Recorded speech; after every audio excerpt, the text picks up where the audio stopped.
పూరా local. Welcome to పూరా local. రాష్ట్రంలో సంచలనం సృష్టించిన ప్రైవేట్ సర్వేయర్ తేజేశ్వర్ హత్య కేసులో సంచలన విషయాలు బయటపడుతున్నాయి. ప్రధాన నిందితులకు కోర్టు తాజా రిమాండ్ తర్వాత 4 రోజుల కస్టడీలోకి తీసుకుని నిర్వహించిన విచారణలో వెల్లడైన అంశాలను గద్వాల్ సీఐ వివరించారు. తేజేశ్వర్ హత్య కేసులో ప్రధాన నిందితులు తిరుమలరావు, ఐశ్వర్యల మధ్య 5 ఏళ్లుగా వివాహేతర సంబంధం కొనసాగుతుంది. ఐశ్వర్యను రెండో వివాహం చేసుకుంటానని తిరుమలరావు తన భార్యను ఒప్పించేందుకు ప్రయత్నించగా ఆమె అంగీకరించలేదు. తిరుమలరావుని వివాహం చేసుకుంటే కుటుంబం పరువు పోతుందని బంధువులు చెప్పడంతో ఐశ్వర్య తేజేశ్వర్ని వివాహం చేసుకుంది. పెళ్లి తర్వాత కూడా ఐశ్వర్య తిరుమలరావు ఫోన్లో మాట్లాడుకునేవారు. భర్త తేజేశ్వర్ వారి కుటుంబ సభ్యులకు అనుమానం రాకుండా తిరుమలరావు వాయిస్ చేంజర్ డివైస్ సాయంతో మహిళ గొంతులో ఐశ్వర్యతో మాట్లాడేవాడని విచారణలో బయటపడింది.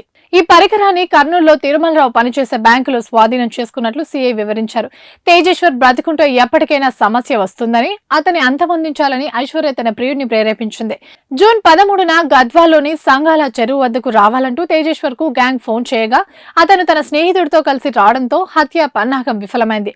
మరొకసారి జూన్ 17న డ్రైవర్ నాగేష్, పరశురాం, రాజు కలిసి గద్వాల్లోని కృష్ణారెడ్డి బంగ్లా వద్ద తేజేశ్వర్ ను కారులో తీసుకెళ్లారు. కారులోనే అతని వేట కొడవలతో కత్తులతో గొంతు కోసి చంపారు.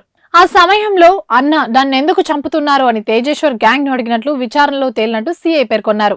ఇవి ఇప్పటివరకు అప్డేట్స్. మరిన్ని అప్డేట్స్ కోసం చూస్తూనే ఉండండి పూరా లోకల్.